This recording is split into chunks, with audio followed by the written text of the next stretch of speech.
Hello everyone, and welcome back to another episode of Spooky AF. My name is Rob, and today I'm joined by my co-host Suz. Suz, how are you? I'm all right.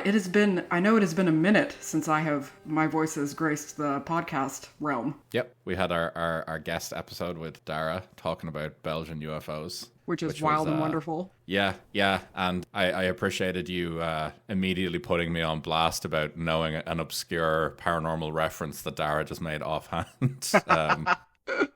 It really solidified how I probably consume far too much of this stuff in my own time. Well, I mean, like the thing is, like, I knew of it, so it's like I'm not innocent here. I was just immediately calling you out, like, okay, friend. Yeah, that's true. Yeah, that's fair. Look, I'll say as an excuse that it was on an episode of the X-Files, so it's fine. I mean, okay, yeah. To be fair, that is also where I am like aware of it, like that. So yeah, we're. I think that means we're okay. For record's sake, we'll just say that, sure, that's how I know about it as well. And we'll move on very swiftly. We'll move on. Oh, we haven't talked... So before we get into things, and to do our kind of catch-up, God, we have got to talk about Dune. Yeah, I've seen it now. It was incredible. I absolutely adored it. Everything about it was just fantastic. We went and saw it twice, and it was, like, the minute it was over, my husband grabbed my phone and booked us tickets for the next week to go see it. Amazing. I loved it. I only have one criticism about it, and I know you may or may not agree, but okay. I just thought that the pacing on it was a bit mad. I felt like there was certain things where it was like, this is going well, this makes sense, and then all of a sudden it's just like time jump. I felt the pacing was a bit off, but the film in general, like solid, like 10 out of 10. Okay, I will accept that criticism. I think you're wrong, but I will accept it. And we can keep going on with this friendship.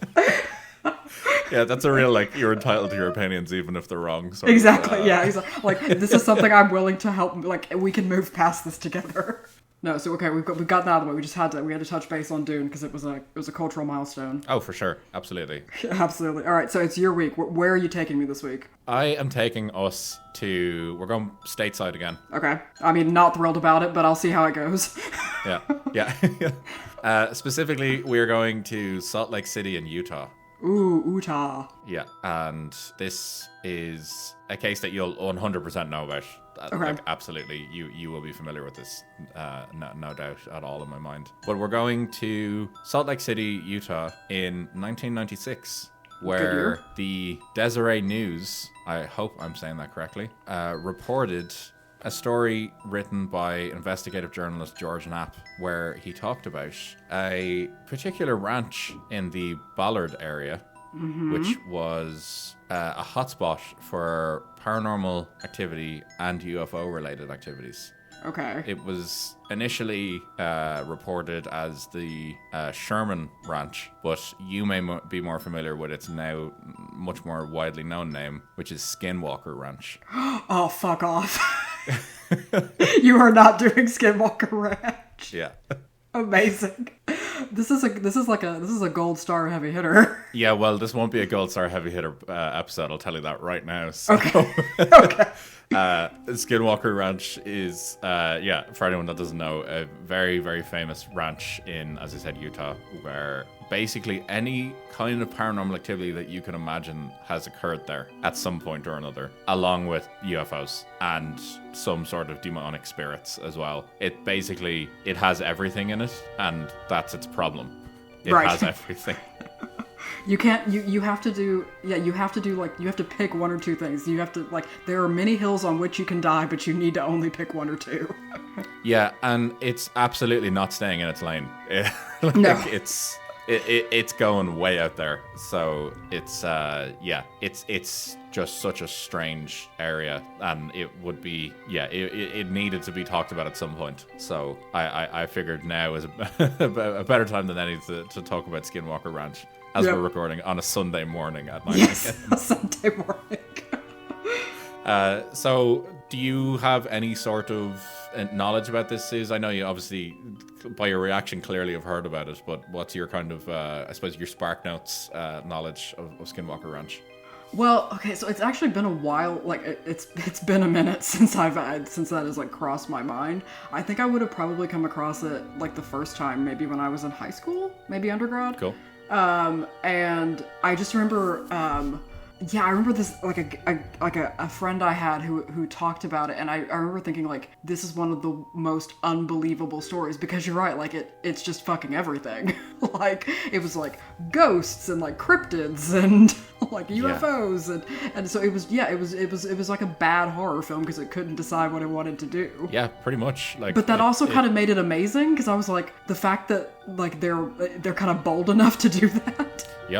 Yeah, it's just, anytime I read about it, it's fucking mental. There's no other way to really describe it. It's just insane. And this is, like, most people will have heard of this. Like, this is a ranch that's so popular and so famous for how weird it is that it's had like a multiple series running now of a show on the History Channel. Oh god, yeah, it has, hasn't it? Yeah, it's The Secret of Skinwalker Ranch, and it's I think it's like 5 or 6 seasons now. Like, it's. I mean, to be fair, I think if we think back, I can't remember if it's the History Channel, the Travel Channel that does it or something like that. But like, you remember that Alaskan Triangle show I told you I found? Yeah. Like, yeah. I think it has more than one season as well. Of course it does. Why not? Yeah. So this has kind of. It's quite famous in popular culture. There's been multiple TV shows about it. There's been films, one of which I've seen. It's interesting. And yeah, as I said, the History Channel, I suppose, are the current kind of famous ones. So it's yeah, I think like 4 or 5 seasons now of this show. Basically, we'll get to it later, but yeah, it's a team of experts, and I say experts in quotation marks. Studying. We know what kind of, like, I think our audience knows what kind of experts we're dealing with mostly. Yeah, absolutely. So yeah, it's a strange place, but yeah, it's a ranch located in the Ballard region of southeast Utah, and it's approximately 512 acres in size. I have no knowledge point for what that actually is, but I'm assuming it's a lot. It seems large. That seems like many acres. Yeah, it's a pretty big area. It's, as I said, southeast Utah, 512 acre site. It traditionally was known as the Sherman Ranch or the Myers Ranch prior to that, but it's now known as Skinwalker Ranch. And before we get into the actual ranch side of things, I'll just touch on what a skinwalker is for people who don't know. Yes. So in Navajo culture, a skinwalker is basically a type of harmful witch who has an ability to turn into, possess, or disguise themselves as an animal. I'm not even going to attempt what the Navajo language version of it is, but it loosely translates to, by means of it, it goes on all fours. Okay. So it's, yeah, basically a witch that can turn into an animal. And yeah, so it's mostly Navajo culture. It's like the Navajo culture is protecting their knowledge of skinwalkers and the legend of it. So there's this kind of like community reluctance to actually discuss the subject with outsiders. So it's kind of this like kind of safeguarded secret, basically. Not really kind of a secret, but you know what I mean? Like, they're not like open to really talking about it too much. Well, yeah, I mean, I guess it makes sense, at least from like a not, like, my very not expert point of view of it. I would imagine that, like, you know, like, in terms of, you know, cultural appropriation and it getting kind of weird, because I'm just thinking of, like, I can already think of something that was like portrayed probably very poorly about, like, to do with skinwalkers, or like to have like the name Skinwalker. Like, I can already think of several like places in the media that it was probably taking that very like important and significant cultural kind of narrative and doing things that were just like wrong and inappropriate or, you know, disrespectful with it. Yeah, and that's it. So there's actually a Cherokee Nation academic, Adrienne Keene. Apologies for pronouncing the name incorrectly. They've actually written about this and why it's kind of safeguarded. So apparently J.K. Rowling actually wrote about skinwalkers. I can't remember where. I'm assuming it's probably in Harry Potter or something like that. But they actually said, we as Native people are now opened up to a barrage of questions about these beliefs and traditions, but these are not things that need or should be discussed by outsiders at all. I'm sorry if that seems unfair, but that's how our culture survives. I mean, fair So, fox. yeah, absolutely. I'm thinking. So you say Harry Potter? I actually think I don't remember. Okay, this is gonna like reveal my like the depth of my encyclopedic Harry Potter knowledge, but I don't think it's in the books. Really, probably something like that was that she released like later on, like afterwards, like on Pottermore or something. Oh, it could be the Like remember when she was talking about like the origins of like Ilvermorny and like Yeah, they had so all that kind of like problematic Native American kind of. Yeah, it could be that it's kind of talking about she's talking about like the different countries and like continents and their kind of like wizarding schools and things. Maybe it's something there, but yeah, she apparently talked about it and it caused apparently a massive increase in people asking questions and things like that. So this academic came out and made that statement. So it makes total sense. But Oh, absolutely. For the purpose of today, the Skinwalker is this malevolent creature, I suppose, that's viewed as this kind of witch that can turn into animals effectively. Yeah. So yeah, really cool. They're in multiple kind of films and TV shows and things like that, video games as well. And yeah, they're very interesting. But I've no doubt that what we now associate with a Skinwalker is probably very, very different to what it actually is supposed to be. So yes. just to say that before we go forward. But getting back to the ranch. So this area that it's based in is apparently the land itself is apparently said to have been cursed by the Navajo, which many believe kind of unleashed these kind of sinister entities or kind of created what has become this kind of paranormal like hotbed basically. So it's kind of interesting that from the get-go you're talking about the like cursed lands basically and no one should be living on it sort of thing, and naturally white people are doing it anyway. yeah. So like just the story of history. Exactly. So just to kind of establish a kind of early history here. So the ranch was supposedly built in the early 1930s by Kenneth and Edith Myers, and the ranch operated without incident for decades. Basically, it was a normal kind of ranching operation. No paranormal activity was reported during the Myers ownership, but that's not to say that something didn't happen, but just to say from like 1934 to about 1994, so 60 years, nothing nothing was reported basically. So it kind of makes you think like, yeah, was nothing like sure nothing happened, fine, or like maybe they're just like really tolerant like out of the owners being like, oh yeah, that's just like yeah, the cups just float here. That's just an aspect of the land. Like, yeah, 100%. Like, and that could very well be the case. I'm not sure, but they themselves didn't report anything. Well, they were probably like reporting on ghosts in this economy. Like, true, very true. And yeah, so they basically just said nothing. And so the ranch itself, nothing was reported, but the area, the Unitah Basin, which is it's in, apparently that actually there were multiple UFO reports there in the 70s. So it kind of, the area itself is kind of known for sightings of UFOs and things like that. Yeah. And apparently some people in the area, even back then when the Myers owned it, they used to call it the UFO Ranch.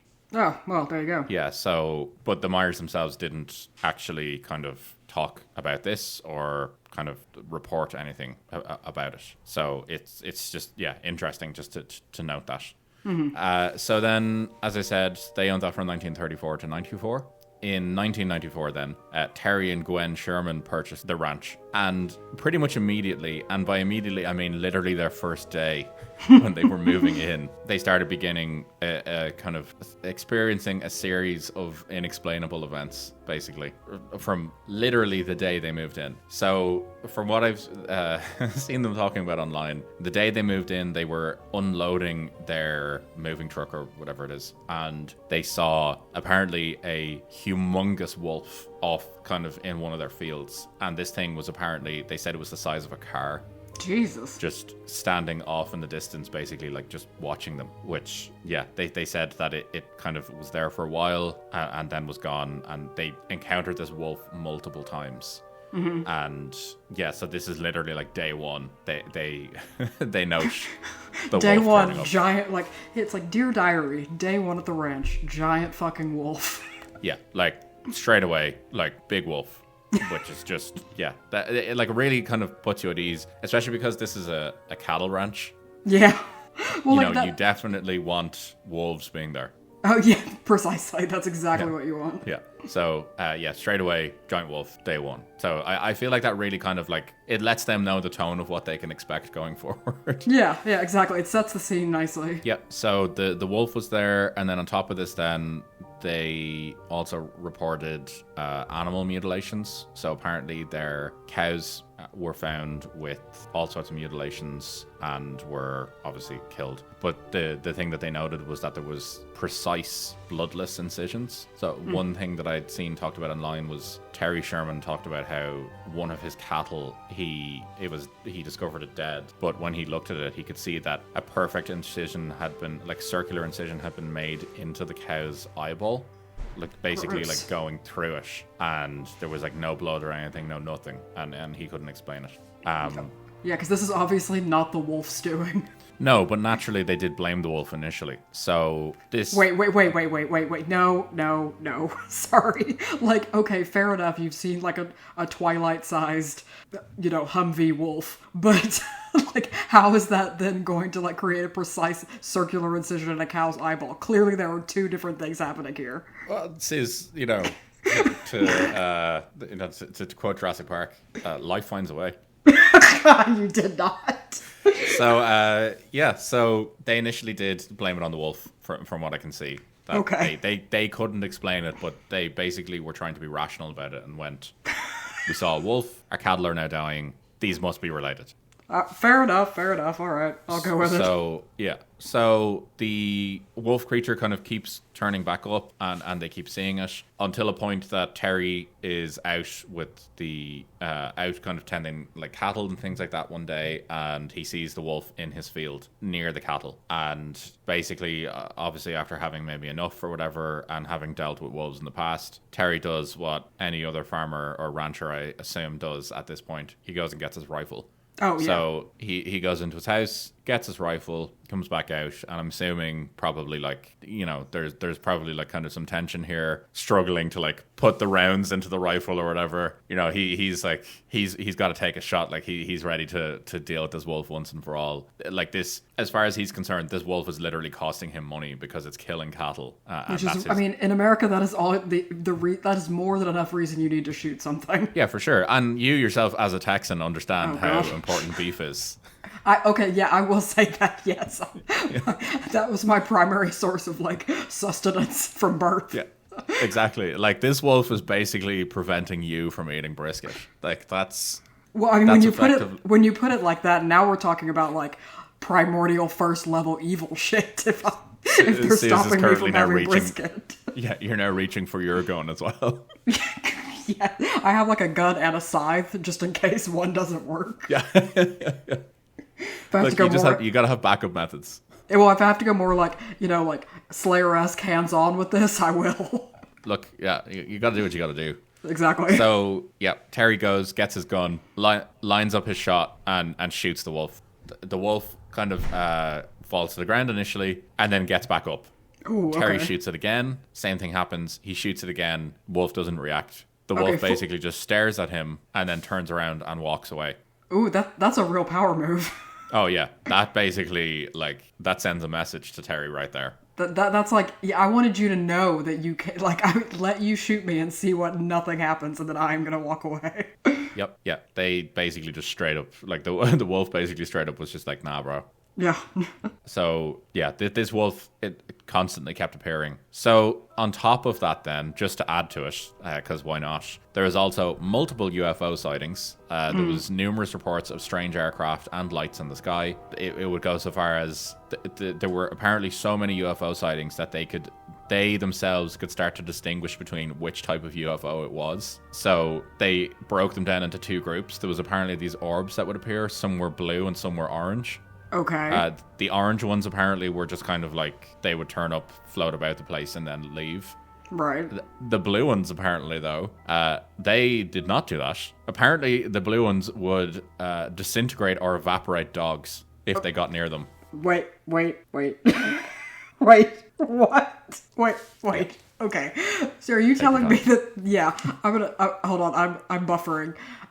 Just, So the blue, so like, all right, the orange orbs are kind of like Marfa Lights-esque kind of, yeah, Yep. you know, okay. But the blue orbs are making dogs evaporate. So the family is losing canine companions to blue orbs. Yeah, basically. So to give some context to this, allegedly, and I say this allegedly, I strongly emphasize that. Allegedly, a blue orb appeared one day, and they always stayed away from the blue orbs because they got a weird feeling from them. It didn't pass the vibe check, basically. Right. One day, a blue orb appeared, or evening, or whatever it was. It floated down into one of the fields, and 2 of the dogs ran out to start barking at it. Mm-hmm. It disappeared into a bush, and then all the Shermans heard was the dogs letting out yelps, basically. The next day, Shermans went out to try to find them. Terry went out to try to find the dogs, and they were gone. And from what I understand, whatever he found in the bush looked like the dogs had basically been like disintegrated or exploded or something. God, okay, this is... So from what I saw, so I've seen 2 different reports of this, that multiple dogs apparently died to the blue orbs. And then I've seen other things online saying only the 2 dogs died.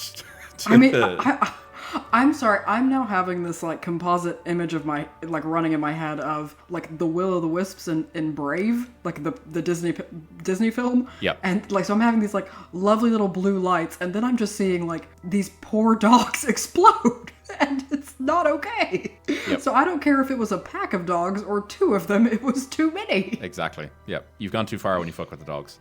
Yeah, like, oh, okay. Yep. Now, okay, So- I am going to say, at this point in the narrative, I am bewitched, befuddled, and confused. Bewildered, Yep. if you will. Absolutely. And then on top of that, then, just to add just a little bit more into it, they also saw crop circles Of course they forming overnight in their fields. So, like, quite a few bits and pieces going on there. And remember those orange orbs that I talked about earlier? Yeah, the ones that did pass the vibe check. Yeah. So I lied slightly to you about this. How dare you. While they did pass the vibe check, the orange ones were also apparently responsible for opening 100-foot circular portals in the air, and it would basically open a doorway which would spiral out of the open and show bizarre shit, basically, like space and stuff on the other side. This is the plot of season 5 of Buffy. You are fucking with me. I genuinely wish I was fucking with you. Okay, all right. I'm here. I'm buckled up. Let's go. And then finally, to add to this, then the one thing that stood out to them as particularly odd on the day that they moved in was that all of the cabinets in the house they all had locks on them. They all had padlocks on them to basically keep them shut. And Right. all of the doors also had deadbolts and padlocks on them as well. Okay, so like the previous owners had put in Padlocks on every Padlocks. single like cabinet or press in the kitchen. But Okay, then see, they see now also- this might be the most sinister thing you've said so far. Yeah, and then they also put padlocks and deadbolts on all the doors going into each bedroom. Ooh, okay, now we're getting into some proper haunted house dark shit. Yeah, so between the wolf and that on their first day, Terry Sherman added a quote saying, "The second we bought the ranch, we noticed strange things. Almost immediately, we started seeing odd things in the skies." Yeah, I'm confused about like how you prioritize in this situation. Like, how do you compartmentalize being like, all right, car-sized wolf, orbs that explode canines, 100-foot portals to hell in the sky, crop circles, and by the way, there's a padlock on every door in the house. Yeah. Like, which problem do you attack first is really the question. Yeah, exactly. So it's just mad. Basically, it's just completely bizarre. So yeah, that's kind of the whistle-stop tour of what went on to just the Sherman family. Right. So they reported all the UFO activity outside, the wolf-like creature, the orbs like disappearing their dogs, opening portals, and then that's just outside their house. And then inside their house, they also reported frequent poltergeist activity. The cabinets, apparently everything within them would start shaking, and if they didn't close them, it would get like thrown around the room, things would smash, and the doors would be shaking and things like that.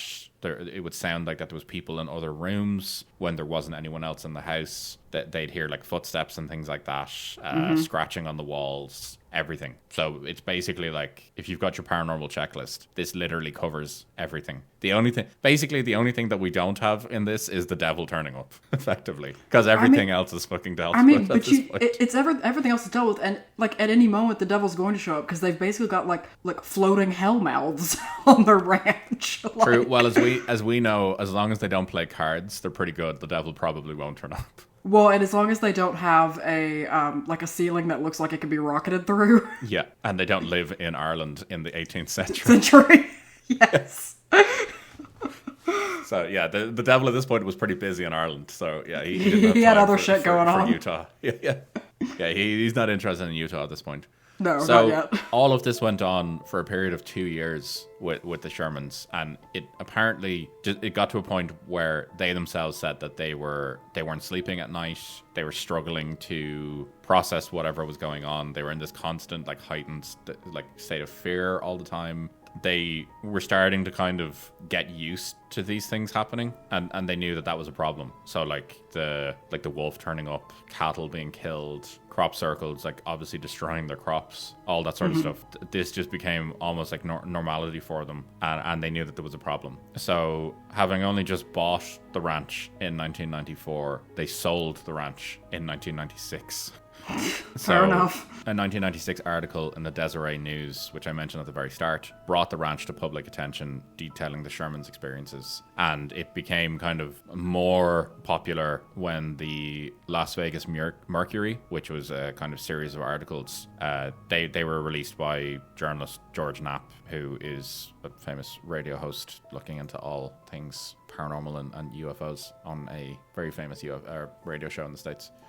So yeah, they decided they couldn't live there anymore. This article basically brought it a lot of attention. I think they were basically concerned that they may not be able to sell the property or something. So yeah, it's brought to public attention. They were concerned that it may not necessarily sell for the value that they bought it at, and I believe they sold it at a loss. And they basically just wanted to leave. They didn't want to be there anymore. And from what I've seen online, they've not talked about this since. They don't want anything to do with this. They have not made any statements. They've not done anything. They have just distanced themselves as much as they possibly can from this ranch. That's interesting, because that actually lends an air of credibility to it a bit.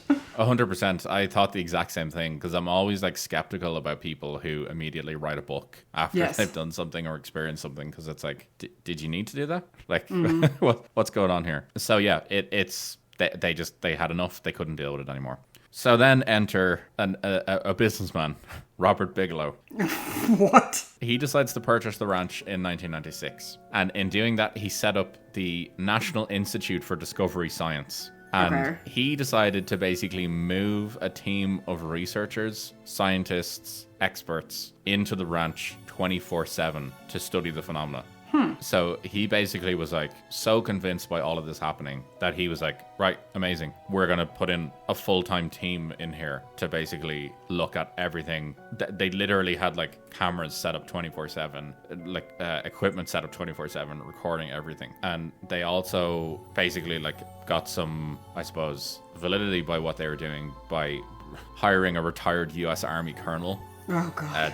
John B. Alexander to kind of come in and do basically the kind of to, as I said, lend some credence to what they were doing. Right. So he came in and basically said that what they were doing was an attempt to get hard data using a standard scientific approach. Okay. So he was basically saying, if we're going to do this right, we need to do it like the correct way. Use standard scientific instruments. Don't kind of make up bullshit stories. Like, unless we can actually show evidence to back up what we're saying, we shouldn't talk about it at all, basically. Right. I mean, okay, So, I can respect that. All right. Yeah, absolutely. So yeah, he basically was there, I think, overseeing it all. Robert Bigelow was also there, the owner of this. He's a problematic individual all to himself, which I'm not going to get into. But yeah, he's. I mean, his last strange. name's Bigelow, right? Yeah. Yeah. I mean, he's... Okay. Yeah, a strange guy, not getting into him. But he basically was the money behind this. And from what I understand, he pumped a lot of money into this. Like, quite a bit. Okay. And basically kind of like kept this whole thing open, effectively. Kept the lights on, pretty much. So he kind of did... So in all things kind of like this, they kept talking about how they have so much evidence and they have so much experiences. And every time that they, you know, a skinwalker turns up or a UFO or like an alien turns up, you know, all of their equipment dies just as they go to like take a picture of it or record it or do anything of the sort. Okay, I get it. All right.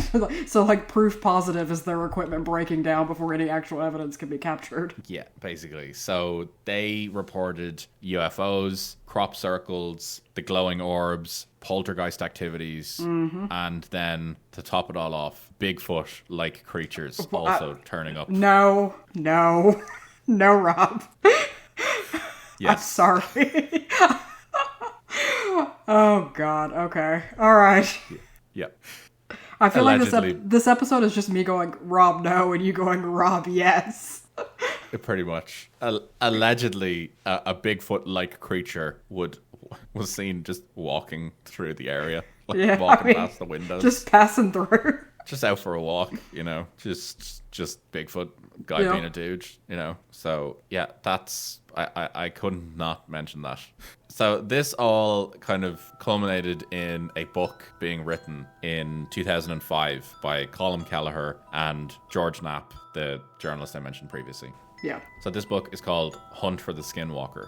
Okay. And they basically describe the ranch being acquired. They give a history to kind of what we've just talked about there, the sightings and all that sort of stuff, and how they're convinced by how kind of legit it is. And this book is quite popular. It sells quite well, and it really like creates a lot of interest in this. So much so that their book was actually read by a Defense Intelligence Agency official, James Lakatsky, and he was so convinced by this that he actually contacted Bigelow and asked for permission to visit the ranch. Okay. Yeah. Okay. Wait. No. So you're saying that the book was written and was so convincing that a U.S. intelligence agent then wanted to visit the ranch, even though while the scientists were set up at the ranch, their equipment failed anytime they almost allegedly caught something. Rob, I'm taking your silence as that I'm correct. Oh no, you're 100% correct. Yeah, Okay. you are 100% correct. Okay. I'm just benchmarking where I am. Like I'm just okay. Checkpoint. All right. No, I'm with you. Yeah. Go So, ahead. yes, basically, the while there was no evidence as such, it was a compelling enough book. It was just well written. Yeah. Yeah. That it convinced him. So he obtained permission, turned up at the ranch, and allegedly experienced so many supernatural things occurring to him that he was so convinced by all of this that Bigelow relayed this to his friend, Senator Harry Reid. Okay. Who, for anyone who doesn't know, Harry Reid was a senator for Nevada. He led the Senate Democratic Caucus from 2005 to 2017 and was the Senate Majority Leader from 2007 to 2015. So a pretty important person in all of this. And it also just goes to show the sort of sway that Robert Bigelow has, that he just knows the Senate Majority Leader. That's strange. Also, it's strange as well because I keep thinking, like, Rob, like, you and I don't have, like, we are not, like, high up, correct? Like, very much so, not the case. Very much not the case. But still, we are quite busy and don't have time to be, like, we barely have time to record this podcast, much less have time to, like, full-on investigate something like Skinwalker Ranch. So I'm just thinking, like, what is the Senate Majority Leader not doing while he is busy dealing with this kind of paranormal shit? Like, what part of the government is he not running? Yeah, very much so. Yeah, yeah. I'm just thinking time management in the States must be different. To give him the benefit of the doubt, we could say at this point, Bush is still in the White House. Wait, 2 or 1 or 2? 2, so this is 2005. Okay, yeah, okay, right. So, you know, they weren't... So, like, the Democrats aren't getting anything done. So. No, so he's got some time on his hands, basically. All right, yeah, I'll give you that. Yeah. Okay. I can't believe I'm defending this. I can't. Yeah, but here we are. Yeah. No, I retract my statement. Actually, this guy should be busy. This should be so busy. Yeah. So Harry Reid, who I want to emphasize, is a senator. He has been elected. He agreed that the ranch was so important and deserved attention that he inserted a line into the Department of Defense budget appropriating $22 million to study unidentified aerial phenomena. Wait, no. What I'm about to say to you next. So allegedly, this happened. He was so convinced by this that in 2007, he initiated the Advanced Aerospace Threat Identification Program. Oh my god. Which is a study to look at unidentified flying objects. Okay. That is now currently in the news. The ATIP, the Arrow, the programs that are currently being talked about in Congress today by whistleblowers talking about UFO activity and how alien bodies and crafts have been recovered from sites throughout the years. Sorry. Okay. So, Skinwalker Ranch is basically the reason that this entire program got set up. Okay. I'm trying to understand this. I'm trying to put it in like a cultural context. All right, we're living like 2005. We're in a pretty fresh out of like 9/11 world, war on terror. People are, the economy's doing all kinds of things. People are not well. Okay, I guess. I mean, if it was gonna happen anywhere, it was gonna happen in the States. So. Yep, very much so. Yeah. I mean, like, all right. So this literally, this actually happened. Like, ATIP was set up, it did exist, it was shut down, and now a new program has replaced it. And its entire purpose was to investigate UFOs. And it has led, basically, you can directly track this, basically, from Skinwalker Ranch to this being set up. To the new program. Do you know how much teachers get paid in the United States, or how much the government funds education? I don't know the exact figure, but I have a feeling it could benefit from $22 million. Yep. So what's currently being discussed in Congress today is a direct result of this all being set up. Literally, it's the reason why they're talking about it. Oh my god. And just to add to it, a quote from Reid. Oh, good. 2 quotes, actually. He afterwards expressed pride in his accomplishment, saying, "I think it's one of the good things I did in my congressional service. I've done something that no one has done before." And he followed up with saying, "I'm interested in science and in helping the American public understand what the hell is going on." He said hundreds and hundreds of papers have been made available since the program was completed, and that all of it, 80% at least, is public, adding, "I wanted it public, it was made public, and you guys haven't even looked at it." So he's basically gone like, I made a public UFO program and no one's interested in it. Right. So yes, Skinwalker Ranch is directly responsible for this happening. Damn. Okay, this was a journey of hearts and minds that I did not expect to go on this early on a Sunday. No, I physically couldn't get my tinfoil hat tighter on my head currently as I was just about to say, like, I am not sure if we have aluminium in the kitchen for me to create the proper headgear for this. Yeah, it's just bizarre. So I knew about Skinwalker Ranch when I started reading about this, and I was like, oh, this is going to be a fun episode. We're going to talk about like UFOs, ghosts, all this sort of stuff. And then I got to the Harry Reid stuff, and I genuinely felt like I had uncovered some sort of conspiracy that I needed to get at like fucking red string to put across like multiple like cork boards, basically. All of a sudden, it was like, I was basically that character in a film, smoking cigarettes at like 3:00 in the morning, drinking coffee. Well, you keep your blinds drawn because any minute now there's just gonna be a red dot on the middle of your forehead. Oh, the Men in Black are coming for me. Like, yeah. I'm done. Yeah. Oh yeah. This is our last episode, friends. Yeah. It's been a doozy. Yeah, but, we've had a good time. Yeah, I did not pass the U.S. government's vibe check on this one. No, they show up at the door and they're like, "Well, you were here for a good time, not a long time." Exactly. Yeah, not good. Rob, that was wild. It was bizarre. And to kind of top it off and conclude it all, there's Colin Kelleher, the author of the book, The Hunt for the Skinwalker. He says the reason why no actual proper scientific studies can be done there is for a number of reasons, but the main reason, he says, that sociologists, when they look at it, might consider writing a paper that examines the kind of the systems that go into like anomalies research. And then he says, however, UFO researchers regard the kind of psychosocial or those kind of sociologist UFO researchers with disdain because they think they're nut jobs. And then they also regard, UFO researchers also regard cryptozoologists as psychopaths as well. But then cryptozoologists embrace the possibility of a paranormal connection to Bigfoot sightings and Sasquatch, but not to interdimensional like alien beings. And they say that they're psychos, the UFO researchers.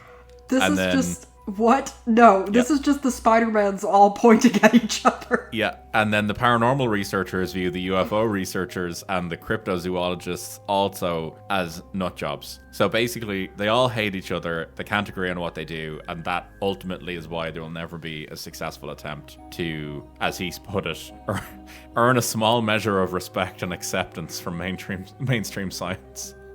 So we're saying that, like, it's infighting that is the cause of, like, this lack of interdisciplinary work between like the supernatural Scooby-Doo gang. Like, yeah. Okay. You know what? So having both of us having like experienced academia, this is actually a fair argument. I can 100% believe that. Yeah, with no doubt. When I read that, I was like, you know what? That's actually the most believable thing I've read in this. I was like, that is 100% what's happening. Yeah. So that basically concludes the story of Skinwalker Ranch. I will say Robert Bigelow, he owned it from 1996 to 2016. He then sold it in 2016, and it was bought by a man called Brandon Fugel. And the company that now currently owns it is the Adamantium Real Estate Company. Right. And they apparently bought it for $500,000. Curiously, after this purchase, all the roads leading to the ranch were blocked. The perimeter was guarded by cameras, barbed wires, and signs were posted to basically tell people if they approach the ranch, they'll be shot. To be fair, I've had a similar thing happen in my life. So what are you about to tell me? I can't believe I haven't told you this before. So I have like a relative who moved out of the town that I'm, like the city that I'm from, to a very small, like outskirt of a very small kind of, in the UK be called like a village. And they moved out there in probably the late 90s, I guess. And suddenly all the country roads around, like except for the one that gets directly to her house, were blocked off with barbed wire and cameras and people with like shotguns.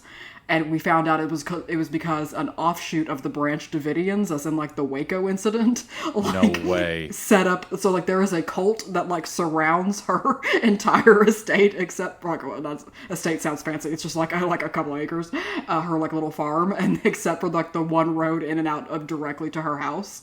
And so holy shit, that is insane. So there is like literally an active cult living around my aunt's house. Oh my god. And we're just so used to it now, like when you drive out there, it just seems so normal. That's insane. So yeah, so I mean, so it happens, this kind of weird military-esque takeover. I feel bad for what I'm about to say now then. Okay. So after this happened in 2016, in 2017, a trademark application was submitted for the term Skinwalker Ranch. Okay. It was approved and registered, and the mark made it applicable to providing recreation facilities, entertainment services, namely the creation, development, production, and distribution of multimedia content, internet content, motion pictures, and television shows. It also enabled them to make cups, mugs, shirts, and short sleeve shirts, sports caps, and hats, and was all registered to the company that currently owns it. So they've basically trademarked Skinwalker Ranch. You mean there's official merch now? Yeah. Amazing. So they closed it off because they basically want to charge people money to go to it.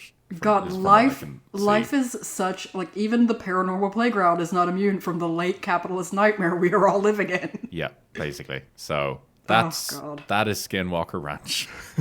Well, that was. I don't even need to go into the theories of like criticism around it. Like, no. Well, there's no need. No, there's no need. Yep. Oh, God. That is Skinwalker Ranch. What do you think, Suz? I feel like I honestly feel like my brain like is buffering, like trying to intake and process all of these like connections in this narrative.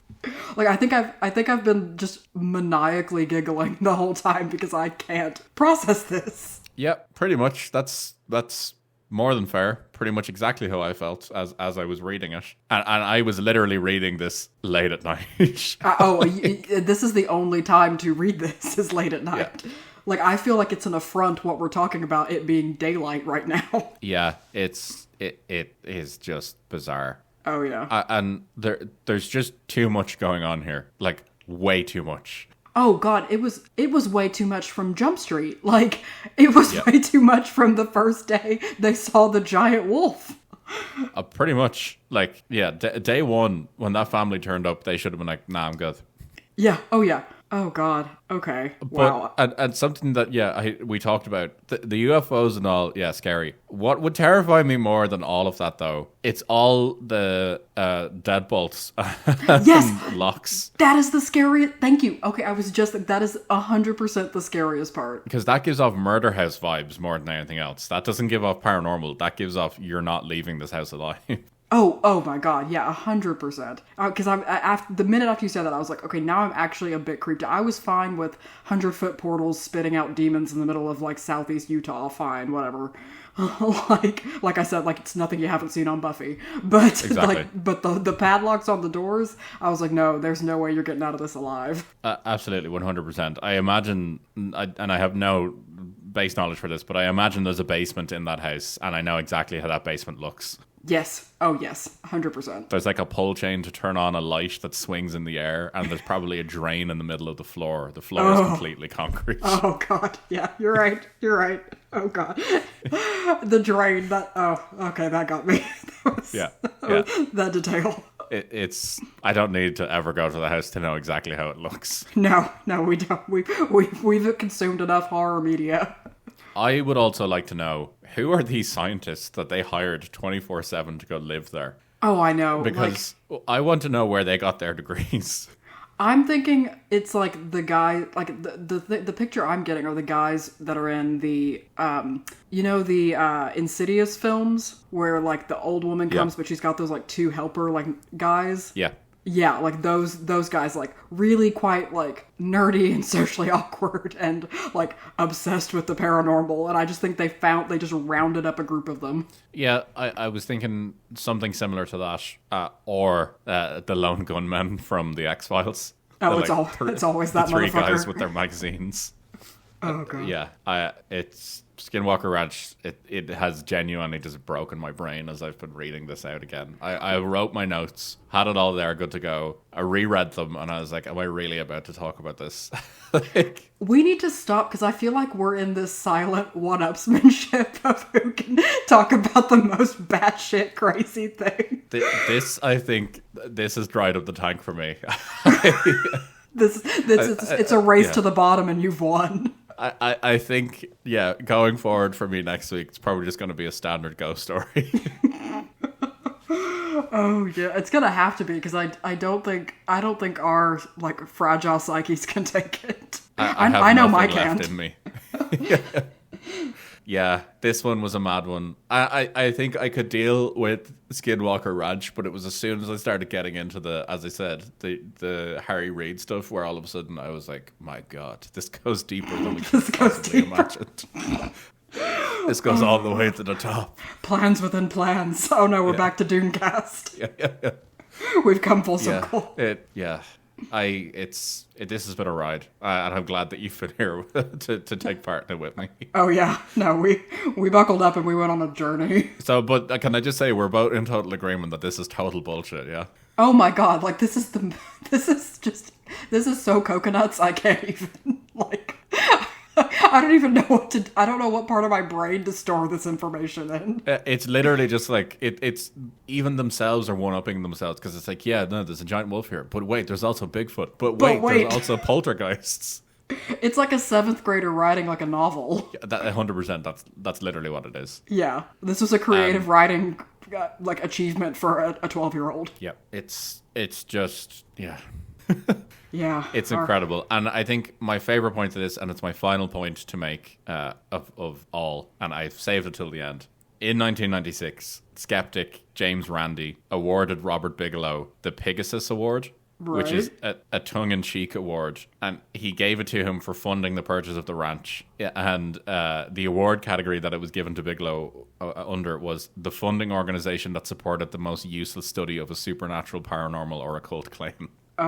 Is this guy like the real-life Dr. Strand? Like, this is amazing. Yeah. And I think that's a perfect note to end this episode on.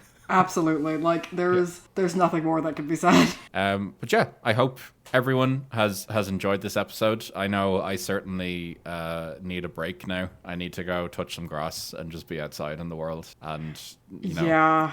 I step away from this. Like, Rob, I was a functional, as functional as I can be person. This morning, I got up, I went for a run, I made myself breakfast. Good for you. And now I feel like my brain is bleeding. Yeah, well, that's what I'm here for. It's Exactly. Sunday morning. We've delved into some conspiracies and we've come out the other side better for it. But absolutely. Yeah, all right. I hope everyone has enjoyed this. And if you have your own thoughts on Skinwalker Ranch, please let us know because we need to hear what everyone else thinks on this.